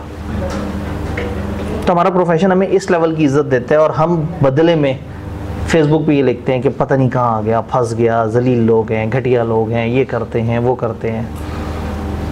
तो कोई बात नहीं, खैर है, मतलब इंसान तो फितरी तौर पे ऐसा होता है। ICAP को उन बुराइयों से फ़र्क नहीं पड़ता, लेकिन 12 ICAP अगर एक इंसान होता ना तो उसका दिल बड़ा दुखता कि जिन लोगों के लिए इतना कर रहे हैं वो 350 की सब्सक्रिप्शन फ़ीस भरने के ऊपर जो है ना वो सड़कें ब्लॉक कर देते हैं, टायर जला देते हैं और जो है ना शोर मचा देते हैं। वो ICAP जो अभी तक गरीब परवर है, इससे सस्ती एजुकेशन नहीं है। ICAP के किसी भी कंपेटिटर को देख लें और ICAP जिस लेवल पे लोगों को लेके जा रहा है उस लेवल पे जितने ये पैसे ले रहा है कुछ भी नहीं है। और हम अचानक से आ जाते हैं वो ACC का बड़ा ज़बरदस्त निज़ाम है। भाई तुम सब्सक्रिप्शन भी लाख रुपए लेते हैं साल की, तो एक एक पेपर की फ़ीस भी 40, 50, 60 हज़ार और P सीरीज़ में तो 1.25 लाख पे पहुंच जाती है। वो नहीं कंपेयर करते, लेकिन बस ये देखते हैं कि उनका बड़ा अच्छा निज़ाम है, बड़ा सिस्टमेटिक है। ज़ाहिर है इतने पैसे ICAP को भी देंगे, ये भी बड़ा सिस्टमेटिक निज़ाम बना लेंगे। नॉट फॉर प्रॉफिट इदारा है। बहुत सारे लोग अपनी फर्म्स छोड़ के काउंसिल में आते हैं और काउंसिल में टाइम निकाल के बैठ के कुछ ना कुछ डिसीजन लेते हैं। ऑब्वियसली उसमें कुछ गलतियाँ भी होती हैं, कुछ चीज़ें क्वालिटीज़ के मुताबिक भी नहीं हो पाती, लेकिन स्टिल किसी भी और इदारे ने जितनी अपनी वर्थ बचा के रखी या नहीं रखी, ICAP ने अपनी वर्थ बचा के रखी है। आज से 25 साल पहले भी ICAP के चार्टर्ड अकाउंटेंट की इज्जत थी, आज भी चार्टर्ड अकाउंटेंट की इज्जत ICAP के। अगर कभी आपको कोई मिले ना एक बंदा सोशल मीडिया पे कि जी चार्टर्ड अकाउंटेंट है फलाना बंदा और उसको जॉब नहीं मिल रही या वो पैसे नहीं कमा रहा, तो मुझे बताइएगा ज़रूर, क्योंकि एंड पे वो निकलना फाइनलिस्ट है, जो एमी सड़ी सड़ी मार रहा होगा वहाँ पे आके कि जी मैं तो बस देखें चार्टर्ड अकाउंटेंट बन के भी मुझे तो कोई जॉब नहीं मिली। क्योंकि कहत आया हुआ इस वक्त चार्टर्ड अकाउंटेंट्स का, फाइनलिस्ट नहीं मिल रहे। चार्टर्ड अकाउंटेंट बनने से पहले लोग मुल्क से बाहर जा रहे हैं। जितने क्लियर होते हैं उसका 60-70% तकरीबन 2-3 महीने में मुल्क से बाहर पहुंचा हुआ होता है। फर्म्स के पास बंदे शॉर्ट हो गए हैं, अचानक से वो हर चार्टर्ड अकाउंटेंट की बेस पे उनके पास सीटें होती हैं, वो सीटें कम पड़ गई हैं। जब ये चीज़ें जहन में होंगी ना तो फिर पढ़ने का मज़ा भी आएगा। जब आप ऑडिट उठा के बैठे होंगे और सोचेंगे चार्टर्ड अकाउंटेंट का तो फ्यूचर ही नहीं है, तो फिर ये भी पढ़ाई नहीं होगी। तो इसलिए ना अकीदा बड़ा ज़रूरी है, स्ट्रॉन्ग होके चलें कि येस चार्टर्ड अकाउंटेंट्स की इस वक्त वर्थ है। हमें ऑडिट क्यों चाहिए अब हमें बहुत अच्छी तरह से समझ आ गया है। क्यों भला? एक बंदा जो कि ओनर लेवल का बंदा है उसको अपने इदारे का इतना नहीं पता जितना ये बाहर से आया हुआ बंदा जान लेगा। अच्छा, वो जो दोस्त आएगा वो क्या करेगा, 5-6 बंदों की टीम लेके आएगा, उस टीम को जगह जगह फैला देगा। तुम सेल्स को देखो, हाँ भाई तुम पेरोल को देखो, तुम जी एसेट्स को देखो, तुम लाइबिलिटीज को देखो, फिर वो सारे रिकॉर्ड वगैरह। फिर ओनर लेवल का उनको इज्जत भी मिली होगी, एक अच्छा वीआईपी ऑफिस भी मिला हुआ होगा, और जिस बंदे से जाके जो इन्फॉर्मेशन मांगे, जहाँ उसने डिले किया शाम में शिकायत। तो फिर ये ऑडिटर कहता है कि मुझे वो लेवल दो जो तुम्हें मिला हुआ है, और फिर अच्छे पैसे भी दो। तो ये चार्टर्ड अकाउंटेंट शायद इस ऑडिट करने के इस बंदे से कहे कि मुझे 60 लाख रुपए दे दो, बहुत है। वो तड़प के कहेगा 60 लाख, 2 महीने काम करना है तुम लोगों ने, और तुम ही महंगे आदमी हो, नीचे तो ट्रेनीज होंगे गरीब से। तो तुम लोग 2 महीने में ऐसा क्या करोगे कि इतने पैसे लो? तो चार्टर्ड अकाउंटेंट कहेगा जी जब आपने बाजार से कोई चीज़ खरीदनी होती है तो आप उसकी मार्केट वैल्यू देखते हैं, ये देखते हैं कि इसकी कॉस्ट ऑफ मैन्युफैक्चरिंग कितनी है। भाई आईफोन खरीदते हुए आप ये थोड़ी देखेंगे कि बनाने में कितना खर्चा लगा, आप देखेंगे मार्केटिंग कैसी चौकस की है, ब्रांड इमेज कितना ज़बरदस्त है, प्रेजेंट किस तरह से किया हुआ है। तो आप पैसे उस वैल्यू के देते हैं जो आपको मिल रही होती है, उस कॉस्ट के नहीं देते जो इस पे इनकर हुई होती है। तो ये मत देखो मेरा खर्चा कितना लगा, ये देखो तुम्हें क्या मिला। तुम्हारा एक भी फ्रॉड हमने ऐसा पकड़ लिया जो 8-10 करोड़ का था, कितने आराम से पूरे हो गए पैसे। तो तुम दोस्त हो तो इसलिए 60 लाख कह रहा हूं, वरना करोड़ से नीचे की तो गेम थी ही नहीं है। तो ऑब्वियसली बिजनेसेस को अंदाज़ा है कि इस ऑडिटर की क्या वर्थ है। ये ऑडिटर जो उनके बिजनेस में एंटर होगा, चीज़ों को देखेगा, चेक करेगा, और उसके बाद ऊपर के लोगों को रिपोर्ट देगा। और सिर्फ ओनर को रिपोर्ट नहीं देगा, ये तो एक ओनर था, एक कंपनी जिसमें हज़ारों शेयर होल्डर्स हैं जो घर बैठे हुए हैं, उनको ये डाउट है कि हमारी कंपनी कैसी चल रही है। तो कंपनी अकाउंट्स बनवाएंगे डायरेक्टर्स, लेकिन इन अकाउंट्स पे भरोसा कैसे करें घर बैठे शेयर होल्डर्स? वो कहते हैं जी इसका इंडिपेंडेंट ऑडिट करवाया जाए। डायरेक्टर का यार दोस्त आके ऑडिट ना कर रहा हो, मैनेजमेंट का बंदा ऑडिट ना कर रहा हो, एक इंडिपेंडेंट ऑडिट हो, वो ऑडिट रिपोर्ट देखेंगे, फिर उन्हें भरोसा होगा। गवर्नमेंट को भी इसी तरह से भरोसा होगा। तो अब अगर आपसे कोई ऑडिट के 10 फायदे पूछे, क्या आप बता सकते हैं? आई के अपने 4-5 दफा सवाल बनाया हुआ लॉजिकल घुमा के, क्या फायदे हैं ऑडिट के? आपकी नज़र में ऑडिट का क्या फायदा है? बंदे की जो भी कंपनी में चल रहा होता है, जो बंदे गड़बड़ कर रहे होते हैं, कुछ गड़बड़ें आइडेंटिफाई हो जाती हैं, एक फ़ायदा। मैनेजमेंट का काम पता चल जाता है कि ठीक मैनेजमेंट की जो ड्यूटीज़ हैं उन्होंने सही से परफॉर्म की हैं या नहीं की। जब एक ऑडिट हो जाएगा और वो अच्छा होगा तो ऑटोमेटिकली एश्योरेंस मिल जाएगी कि हाँ यार कंपनी वालों ने अच्छा काम किया था, तसल्ली सी हो जाएगी। अगर कोई फ्रॉड किया होगा तो वो फौरन आइडेंटिफाई, कोई फ्रॉड होगा तो वो फ़ौरन से आइडेंटिफाई होगा, या एटलीस्ट बहुत ज़्यादा चांसेस हैं कि वो आइडेंटिफाई हो जाए। कोई तो फ़ायदा होगा। इतनी देर से ये बंदा मेहनत कर रहा है, ये जो ऑडिटर का दोस्त था वो आके सोच रहा है, उसने काम किया है, कुछ तो निकाल के दिया होगा। बस यही फ्रॉड वगैरह भाई थोड़े से शर्मीले हैं जी। फाइनेंशियल स्टेटमेंट्स वेरीफाई हो जाएंगी। फाइनेंशियल स्टेटमेंट्स वेरीफाई हो जाएंगी। शेयर होल्डर्स को कंफर्ट आ जाएगी कि हाँ भाई हम बड़ी जेन्युइन कंपनी में बैठे हैं, अच्छे लोग हैं, देखो कितने अच्छे अकाउंट्स हैं, और वो एक बाहर के चार्टर्ड अकाउंटेंट ने भी आके तस्दीक कर दी है जी। ओनर्स की भी तसल्ली हो जाएगी, शेयर होल्डर्स की भी तसल्ली हो जाएगी कि हमारी कंपनी सही चल रही है। हाँ जी, कोई एरर शेयर्स होंगे तो वो भी टाइमली आइडेंटिफाई हो जाएंगे, तो दुनिया के सामने अकाउंट जाने से पहले वो भी ज़रा थोड़े से बेहतर हो जाएंगे। कंपनी की ग्रोथ का चल रही कंपनी की ग्रोथ, कंपनी की ट्रू सेंस पता लग जाएगी कि कंपनी रियल टर्म्स में कैसे चल रही है। भाई कहने को तो स्टैट्स ये भी शेयर कर देंगे गवर्नमेंट वाले कि हमारा जीडीपी फलाना है, जब ऑडिट होगा तो पता लगेगा ना कि जो ये कह रहे हैं वो सही बोल रहे हैं या नहीं बोल रहे। ये वाले भाई जी, प्रॉफिटेबिलिटी इंक्रीज हो जाएगी। अभी प्रॉफिटेबिलिटी कैसे इंक्रीज होगी? जो इस तरीके से हम लोग ये स्टैट्स भी हो रहे हैं लेकिन शो कर रहे हैं एक्सपेंसेस गलत रिकॉर्ड हो रहे थे, लीकेजेस हो रही थी। जब लीकेजेस को कवर किया तो ऑटोमेटिकली आपकी प्रॉफिटेबिलिटी बेहतर हुई। प्रॉफिटेबिलिटी बेहतर होने का मतलब है शेयर होल्डर ज़्यादा ट्रस्ट करेंगे, लोग इन्वेस्टर इन्वेस्ट करेंगे। तो ऑडिट तो ऑल राउंडेड गेम है, ऑडिट तो तूफानी चीज़ है, फ़ायदा ही फ़ायदा है। गवर्नमेंट को भरोसा हो जाएगा कि आपने टैक्स जो जमा कराया है और वो अकाउंट्स पे लिखा हुआ है, तो एक चार्टर्ड अकाउंटेंट ने उसे चेक भी किया, तो एम्प्लॉयज़ को भी भरोसा हो जाएगा कि चीज़ें सही चल रही हैं। तो गवर्नमेंट को कंपनी ने अपनी स्टैट्यूटरी लीगल ड्यूटीज़ और अपनी नॉन लीगल ये जो अपनी अच्छी गवर्नेंस वगैरह सही की है, सबको हौसला हो जाएगा। तो ऑडिट एक बड़ी मज़े की एक्टिविटी है, जो जितना बड़ा इदारा होता है वो उतना फैल चुका होता है, और उस फैले हुए इदारे को देखना कि वो सही काम कर रहे हैं या नहीं कर रहा, तो ऐसे में ऑडिटर हेल्प करता है। लेकिन याद रहे कि ये ऑडिटर, हमारी दुनिया में ऑडिट का मतलब है अकाउंट्स को ऑडिट करने वाला। तो अगर हम ऑडिट की बेसिक डेफिनेशन देखने की कोशिश करेंगे, आसान बिल्कुल सिंपल पर्सन के तौर पे, audit is an official examination of the accounts of entity by N,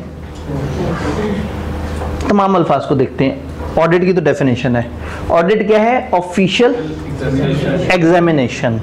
examination के बारे में आपसे ज़्यादा अच्छा तो कोई नहीं जानता। आपके साथ हर 6 महीने बाद जो आईकैप करता है उसे एग्जामिनेशन कहते हैं। आप समझ आया कि कितनी जालिम चीज़ है एग्जामिनेशन, कितनी सख्त किस्म की जांच पड़ताल है जिसमें आईकैप असेस करता है कि आप लोग किस लेवल पे तैयार हुए हुए हैं। तो ऑफिशियल एग्जामिनेशन का मतलब है एक ऑफिशियल, एवं किसी ने आगे तैयार चेक नहीं करना शुरू कर दिया, बुलाया गया था ऑफिशियल, उसने एग्जामिनेशन किया। किसका? अकाउंट्स का। किसके? ये एंटिटी क्या चीज़ होती है? ऑर्गेनाइजेशन। ये याद रहे कि ऑडिट सोल ट्रेडर का भी हो सकता है, पार्टनरशिप का भी हो सकता है, कंपनी का भी हो सकता है, ग्रुप ऑफ कंपनीज का भी हो सकता है, गवर्नमेंट का भी हो सकता है, फौज का भी हो सकता है, किसी भी चीज़ का हो सकता है, यूनिवर्सिटी का भी हो सकता है। तो बजाय इसके कि हम हर दफ़ा अलग अलग अल्फाज बोलें, हम ऑडिट में ग्लोबल अल्फाज बोलेंगे, हम एंटिटी बोल देंगे कि एंटिटी का ऑडिट हो रहा है। अब एंटिटी कैन भी, हमारा कॉलेज भी एक एंटिटी है। तो किसी एंटिटी के अकाउंट्स का ऑफिशियल एग्जामिनेशन जब होता है तो वो ऑडिट कहलाता है। तो ये इसकी लेमैन डेफिनेशन ऑडिट की। ज़्यादा पढ़ी लिखी डेफिनेशन की तरफ आए तो main objective of an audit, audit का मेन ऑब्जेक्टिव क्या है? To enable an auditor, auditor इस काबिल कर दे टू कन्वे एन ओपिनियन, कि वो ओपिनियन दे दे क्या, whether or not financial statements of entity are prepared, क्या एंटिटी के फाइनेंशियल स्टेटमेंट्स प्रिपेयर्ड हैं according to applicable financial reporting framework. ये नीचे गंदी बात हो गई है, इसको छोड़ते हैं, ऊपर पढ़ते हैं। ऊपर तक बात समझ आ रही है? Whether or not financial statement of entity are prepared, financial statements बने हुए हैं सही से। ये फाइनेंशियल स्टेटमेंट किसे कहते हैं?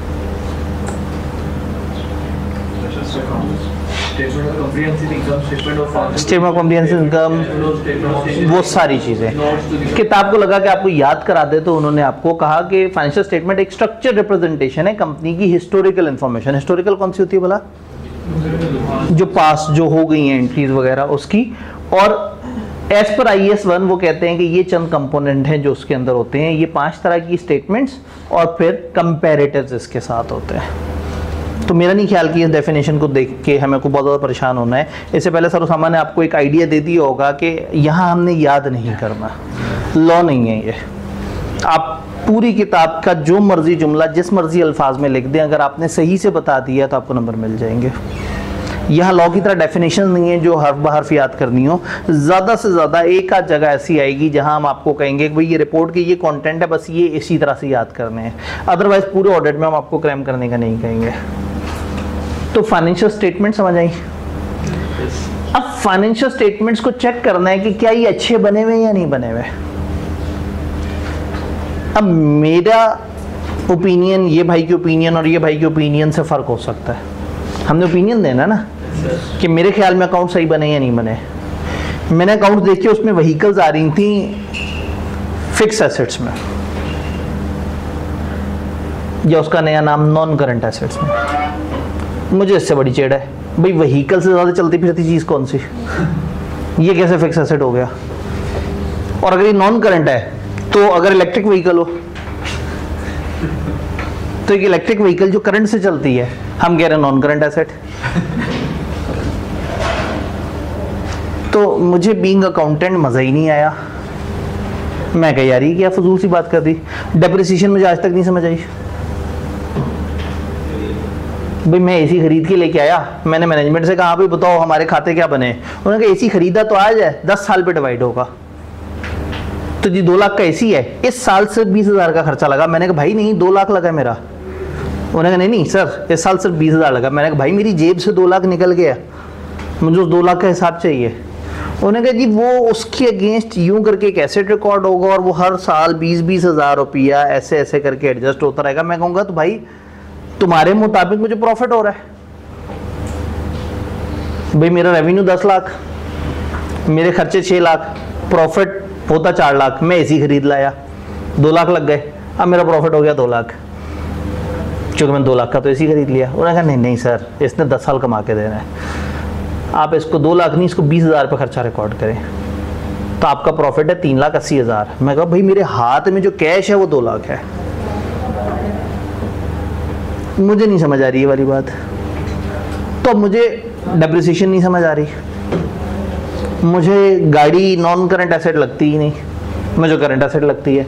मुझे किसी ने कहा तुम बताओ तुम्हारे ओपिनियन में अकाउंट्स कैसे बने हुए हैं, तो क्या कहूँगा इन माय ओपिनियन अकाउंट्स अच्छे नहीं बने हुए। तो अगर हमने ओपिनियन पे छोड़ दिया तो ये तो चार्टर्ड अकाउंटेंट्स आपस में एक दूसरे से बड़ा इख्तिलाफ राय भी रखते हैं। तो अब क्या करें, सोल्यूशन निकाल के दे दिया फ्रेमवर्क। मैं भी ओपिनियन देने वाला ही था, उन्होंने कहा 1 मिनट रुक जाए पहले आइए 16 पढ़े। आइए 16 पढ़ा, अब मेरे जज्बात से नहीं मैच कर रहा लेकिन जो उसमें लिखा है, उन्होंने कहा आप ओपिनियन दे के हमारे अकाउंट्स इस IAS 16 के मुताबिक ठीक बने या नहीं बने। तो अब मैं ये नहीं कह रहा इन माय ओपिनियन मेरे जज्बात के मुताबिक अकाउंट सही बने हुए। मैं क्या कह रहा हूँ इन माय ओपिनियन ये वाले अकाउंट्स इस वाले स्टैंडर्ड के मुताबिक ट्रू एंड फेयर व्यू दे रहे। तो वो स्टैंडर्ड है उसके लिए ग्लोबल वर्ड्स हैं, एप्लीकेबल फाइनेंशियल रिपोर्टिंग। IFRS क्यों नहीं लिखा यहाँ, IFRS लिख देते।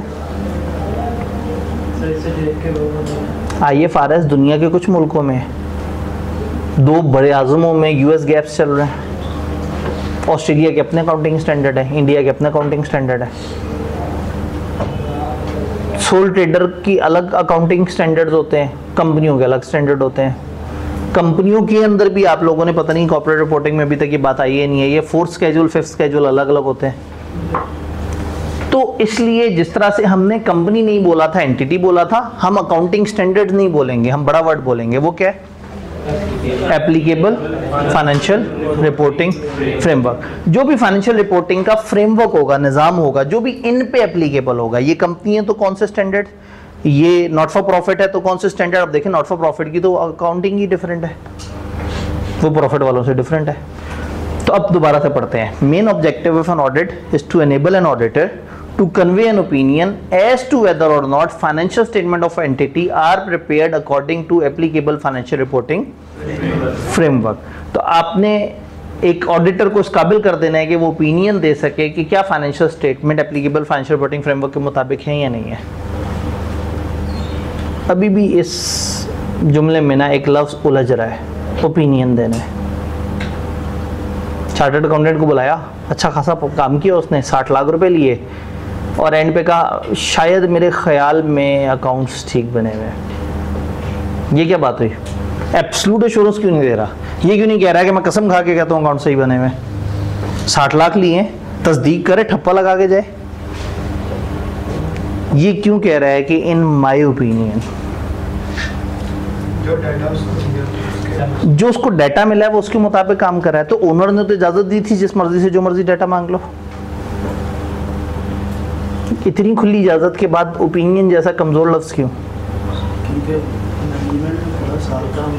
मैनेजमेंट ने पूरा साल काम किया है। उनके 500 ब्रांचेस के 700-800 अकाउंटेंट्स ने हर दिन बैठ के एंट्रियां की। इतना बड़ा डाटा हमारा जो 4-5 लोग जाएंगे कितना को चेक कर लेंगे। मजबूरन सैंपल पे काम करना पड़ेगा, कुछ चीज़ों को रफली अंदाज़ा लगाएंगे, कुछ पे कैलकुलेशंस को रफ परसेंटेजेस से मल्टीप्लाई कर रहे होंगे। तो एक तो पॉपुलेशन का फ़र्क है कि वो उन्होंने मेन पे काम की, हमने सैंपल पे काम किया है। और क्यों हम ओपिनियन देते हैं, ये क्यों नहीं कह देते कि कंफर्म पक्का 100%। अकाउंट्स हमने नहीं बनाए, अकाउंट्स कुछ और लोगों ने बनाए हैं और उन लोगों की कुछ नीयतें ख़राब भी हो सकती हैं और शायद मेरे सैंपल में फ्रॉड ना पकड़े जाएं। फिर फ्रॉड जिसने किया होगा, ऐसे थोड़ी होगा कि उसने चीज़ें खाली रहने दी होंगी, फ्रॉड करने के बाद छुपाया भी तो होगा, उसका डेबिट क्रेडिट भी सीधा किया होगा, उसके कागज़ भी पूरे कर दिए होंगे, तो हो सकता है मेरे सैंपल में फ्रॉड आए ना। और ह्यूमन एरर हो सकता है, वो उनसे ना चाहते हुए गलती हो सकती है और मेरी टीम से भी ना चाहते हुए गलती हो सकती है। और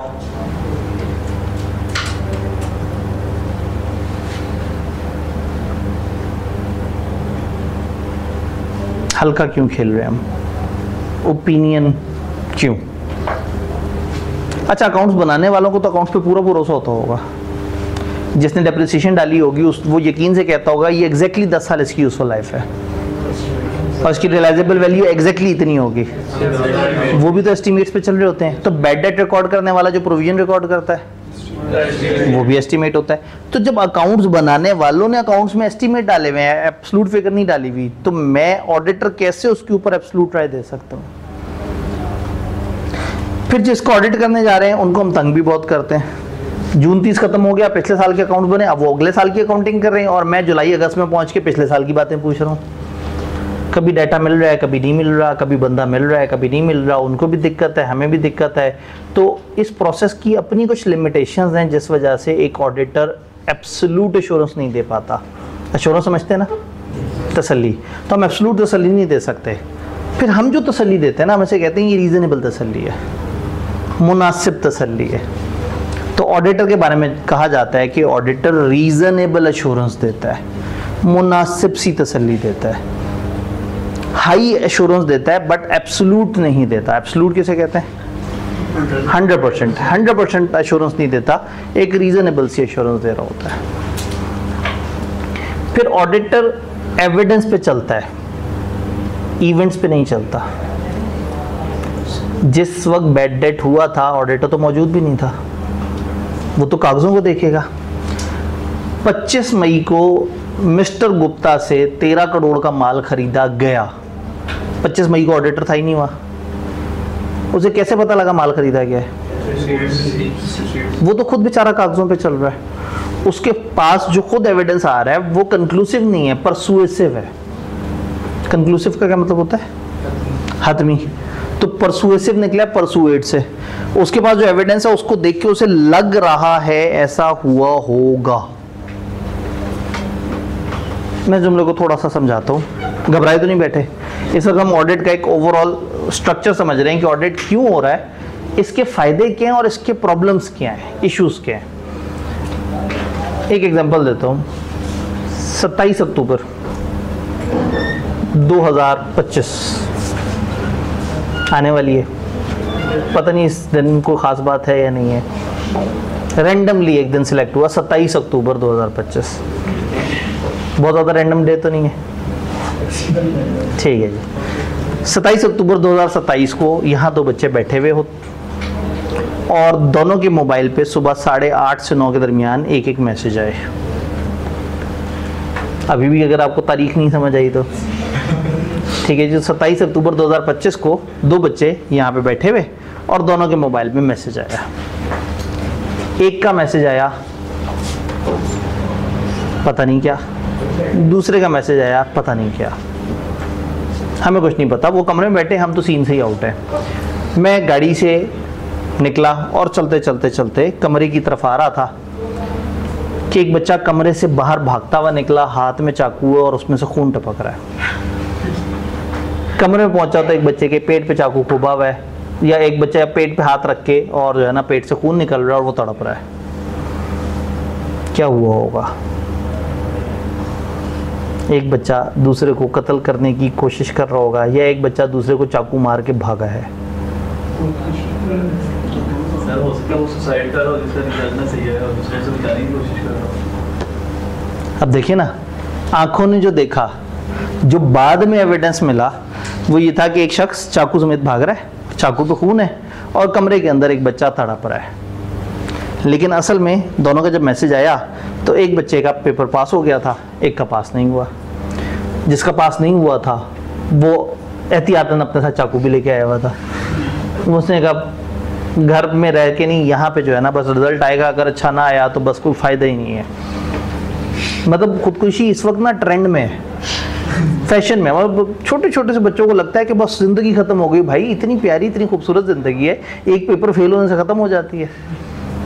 ऐसे मतलब ऐसे वो करते हैं जैसे खुदा ना खास्ता आंखें ज़ाया हो गई उनकी, खुदा ना खास्ता कोई एक्सीडेंट में आधा जिस्म तबाह हो गया, खुदा ना खास्ता पेरेंट्स की डेथ हो गई या क्या हुआ। वो छोटी सी परेशानी पे एकदम से जी खुदकुशी सोशल मीडिया पे डाल देंगे, मैं जा रहा हूँ खुदकुशी करना। वो भी वो लेने के लिए हमदर्दियाँ, वो क्या कहते हैं, गोइंग टू सुसाइड 17 अदर्स। अब वो आगे 17 को टैग भी कर देता है कि ठीक है जी। तो बहरहाल वो बच्चा जो है ना, उसने बचगाना हरकत की, खुदकुशी करने की कोशिश की, अपने पेट पे छुरा घोंपा। तो वो बच्चा जिसका रिजल्ट पास हुआ था वो घबरा गया, वो फ़ौरन से कॉलेज के पास जाने लगा फर्स्ट एड देने के लिए। फिर उसे याद आया कि उसने CID की एक एपिसोड में देखा था कि अगर पेट पे चाकू खुबा रहे तो बंदा जल्दी मर जाता है, तो एटलीस्ट चाकू निकाल लेता हूँ ताकि जो है वो इसकी हीलिंग बेहतर हो जाए। तो वो उसने चाकू निकाला और बाहर भाग रहा था कि मैंने उसे देख लिया। अब ऑडिटर के साथ यही होता है।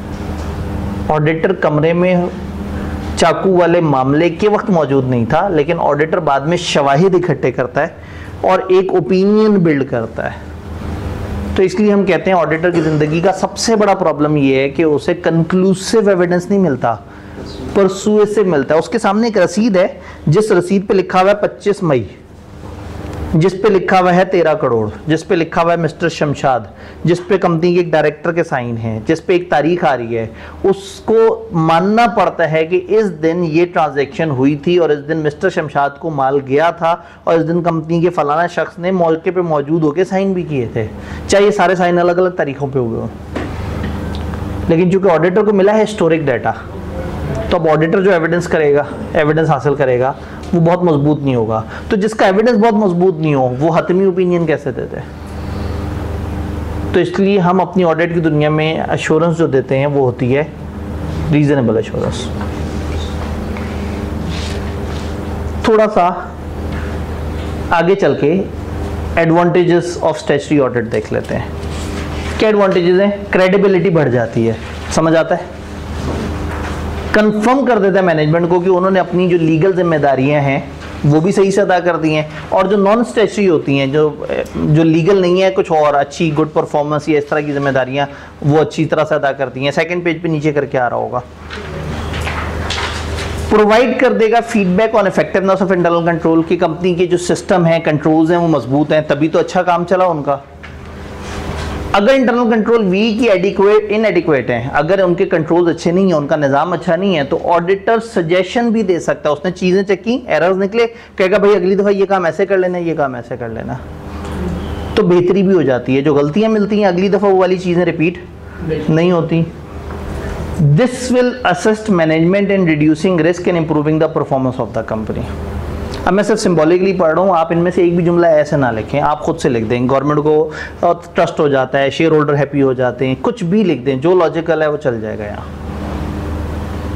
मैंने आपको बताया था कि ये ऐसा पेपर है कि आपको रटा नहीं लगाना पड़ता, और अगर आप पेपर वाले दिन डायरेक्ट बैठे और किसी दिन कुछ भी याद नहीं किया तो भी आपको पेपर आधे से ज़्यादा आता होगा। अभी जो आज आपको नॉलेज मिल गई है ना, ज़िंदगी भर ये आपसे कोई छीन नहीं सकता। आपसे कोई अगर पूछो ऑडिट क्या है तो आपको रट्टे की ज़रूरत ही नहीं है, आपको समझ आती है। आपसे कोई ऑडिट के फ़ायदे पूछ ले तो यू डोंट नीड कि मुझे बताएं सर मैंने कौन से 6 पॉइंट्स को रटा मारना है। आपको अगर लिखना आता है तो आप 10 बातें भी लिख सकते हैं, 5 भी लिख सकते हैं, 6 भी लिख सकते हैं, तो फ़ायदे समझ आए कुछ। तो बहुत सारी जगह इस तरह की चीज़ें, वो सिर्फ इन्फॉर्मेशन के लिए होगा। आप अपने तौर पे अपने अल्फाज में छोटे जुमलों में लिखना चाहें आप लिख सकते हैं। लिमिटेशंस क्या हैं जी? हमारी कॉस्ट कई दफ़ा बड़ी हाई होती है। जब कॉस्ट हाई होती है तो फिर क्या होता है कि उसमें फिर बजट करना पड़ता है। वो कहते हैं कि जी एक छोटी टीम है, हमारा इतना बजट नहीं है। जब बजट कम देंगे तो हम डेप्थ में भी ज़्यादा नहीं जाएंगे, जब ज़्यादा डेप्थ में नहीं जाएंगे तो ज़्यादा अच्छी इंश्योरेंस भी नहीं मिलेगी। Disruption cost to company staff, during audit जो कंपनी के स्टाफ वालों को हम डिस्टर्ब करते हैं वो भी एक अच्छी चीज़ नहीं होती, उसकी वजह से भी डिस्टर्बेंस रहती है। सम आइटम इन सब्जेक्ट मैटर, वो जो मुद्दा है सब्जेक्ट मैटर जिसका हम जिक्र कर रहे हैं, accounts, might be estimate whose truth and fairness will not be known with certainty until some, एक फ्यूचर में जाने से पहले पहले कुछ चीज़ों का तो हमें पता भी नहीं लगता 100%। जैसे प्रोविजन फॉर बैड डेट, जैसे 10 साल की यूजफुल लाइफ, जैसे एक सॉफ्टवेयर को हमने कितने टाइम पीरियड पे स्प्रेड करना है। IS 38 अभी आपने नहीं पढ़ा होगा, CPR FR2 में है ना, आप FR1 में चला गया। तो फिर तो एक ऐसी कॉम बनेगी जिसने FR1 में जब थे तो वो FR2 में होता था वो स्टैंडर्ड, और जब वो FR2 में आए होंगे, ये बड़ा जुल्म होता है। कई दफ़ा बच्चे 2 लेवल क्लियर कराते हैं और वो स्टैंडर्ड उन्हें पढ़ा ही नहीं होता, वो ऐसे छलांगे मारता रहा होता है टॉपिक। ठीक है। Most fraud will include an attempt to deliberately conceal the truth, बहुत सारे फ्रॉड करने वालों ने जान के फ्रॉड छुपाया भी तो होगा, तो ऑडिटर शायद उसको ढूंढ ना पाए। ऑडिटर रूटीनली यूज सैम्पलिंग, वो नॉर्मली सैम्पलिंग यूज करता है रादर देन कि वो हर आइटम चेक करे। वो क्या करता है, ये सब उसकी लिमिटेशंस हैं। ये वो लिमिटेशन है जिसकी वजह से वो एब्सोल्यूट एश्योरेंस नहीं देता, रीजनेबल एश्योरेंस देता है। जब सैंपल इस्तेमाल करते हैं तो उसमें अगर फ्रॉड ना आए तो बिल्कुल, अब ये प्रॉब्लम है। इन्होंने कहा अगर हमारे सैंपल में फ्रॉड ना निकला तो यही तो प्रॉब्लम है कि हम जब सैंपल उठाएंगे अगर हमारी सैंपल में वो चीज़ ना रिप्रेजेंट हुई तो शायद हमारी आंखों से वो चीज़ ओझल हो जाए। इसका हल ये है कि क्लाइंट बहुत ज़्यादा बजट दे और हम 200 बंदों की टीम लेके आएँ और हम बहुत ज़्यादा डेप्थ में देखें।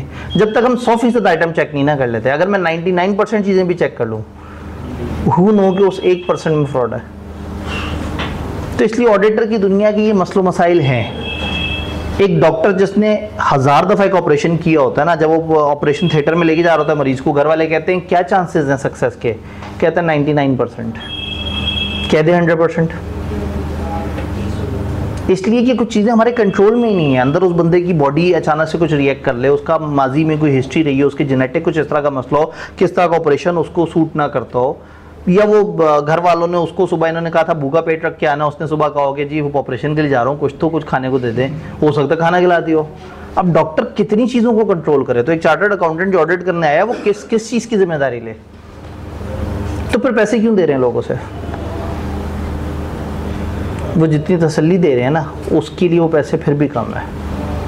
उनको हौसला हो रहा है कि हाँ एक सियाने आदमी ने एक अच्छे रीज़नेबल डिटेल लेवल में चीज़ों को देखा है, लेकिन कई मतलब नहीं है कि चीज़ें परफेक्ट हैं। हम उसी का जिक्र कर रहे हैं। हम अपने इस कमरे में बैठ के क्लाइंट के सामने हम कहेंगे लुट मचा देंगे, आग लगा देंगे, लेकिन आप लोगों को जब ऑडिट के लिए तैयार करना है तो आपको ये बताना ज़रूर है कि हमारी फील्ड की कुछ इनहेरेंट लिमिटेशंस हैं, कुछ बिल्ट इन लिमिटेशंस हैं। हम हमेशा परफेक्ट काम नहीं कर सकते, हम रीज़नेबल काम करेंगे। Irrespective of how strong a client system are, client के सिस्टम जितने मर्जी मजबूत ही क्यों ना हो, उनके अंदर भी तो कई दफ़ा लिमिटेशंस होंगी। आप कहेंगे ये लेजर मुझे जनरेट कर दो, उन्होंने जनरेट करके दे दिया, अगर सॉफ्टवेयर में एरर आ गया तो बहुत सारी ऐसी चीज़ें हैं जहां हम खुद भी कंफर्म नहीं होते कि 100% क्लैरिटी है या नहीं है। एंड फाइनली हम audit evidence is persuasive rather than, ये परसुएसिव होता है, कंक्लूसिव नहीं होता। इसको ऑडिट एविडेंस की बेस पे आप एक ओपिनियन तक पहुंच रहे होते हैं, अंदाजे तक पहुंच रहे होते हैं कि ऐसा हुआ होगा। बात समझ आई? तो आपके पास एक छोटा सा हैंडआउट था, दिखाएं जरा। हमने आज क्या देखने की कोशिश की है? सबसे पहले ऊपर definition and objective of audit लिखा हुआ है। जिनके पास हैंडआउट नहीं है जाते जाते ले लीजिएगा, यहाँ पे पड़े हुए हैं। डेफिनेशन थी, फिर बॉक्स में फाइनेंशियल स्टेटमेंट थी, एप्लीकेबल फाइनेंशियल रिपोर्टिंग फ्रेमवर्क की डिस्क्रिप्शन पे हम अभी बहस नहीं कर सके। यहाँ पे ब्रेक लगेगी आपकी और आप जाएंगे आगे नेक्स्ट पेज पे, advantages and limitation of statutory audit, ये हमने पढ़ा है।